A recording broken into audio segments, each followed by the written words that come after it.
ये मेघनाद ने जो है जितना हमारे टेक्स्ट में लिखा हुआ है 7 यज्ञों का अनुष्ठान किया था, जितना मुझे याद आ रहा है।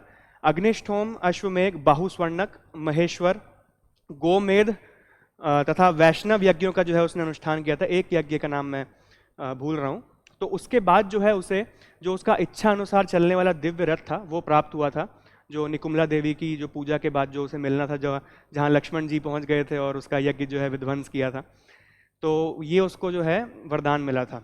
और अगर हम उसकी शक्तियों की बात करें, जैसा कि आपने बोला कि रावण से ज़्यादा शक्तिशाली, तो मैं उससे कुछ उपलब्धियां बताता हूँ, तो आप खुद जज करिएगा। सबसे पहला तो जो है इंद्र को जो हराना, उससे पहले भी कई लोगों ने हराया, जैसे महिषासुर ने भी देवताओं को जो है ऐसा कहा जाता है कि देवलोक से भगा दिया था। उसके बाद खांडव दहन के जो एपिसोड में हमने देखा कि अर्जुन ने किस प्रकार जो है इंद्र से युद्ध किया और जीत भी हासिल करी। लेकिन इंद्रजीत की जो विक्ट्री है वो इस बात पे काफ़ी ज़्यादा मतलब डिपेंड करती है कि उसने जो है ना सिर्फ वहाँ देवताओं को हराया, बल्कि इंद्र को जो है बंदी बनाकर धरती पर लेके आया लंका में, और 6 महीने तक यहाँ पर रखा गया, जब तक ब्रह्मा जी ने आके इंद्र को जो है छुड़ाया नहीं।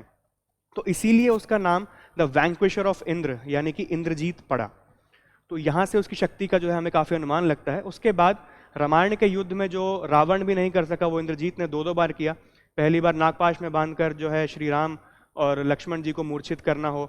उसके बाद जो है एक ब्रह्मास्त्र से करीब जितना लिखा गया है टेक्स्ट में, मैं उसको थोड़ा ओवर एग्जैजरेट मैं मानता हूँ कि ज़्यादा कर दिया होगा, क्योंकि 62 करोड़ के करीब जो है वानर मारे गए थे उसके एक ब्रह्मास्त्र से, और उससे जो है लक्ष्मण जी भी मूर्छित हो गए थे उसके बाद उसके शक्ति अस्त्र से।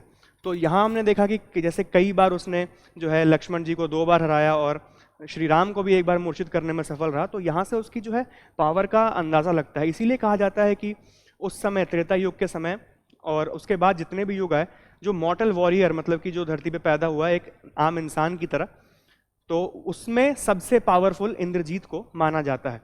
उसके बाद जो है उसके पास 3 जो महाअस्त्र जो बोले जाते हैं कि the weapons of absolute annihilation, मतलब कि जिससे सब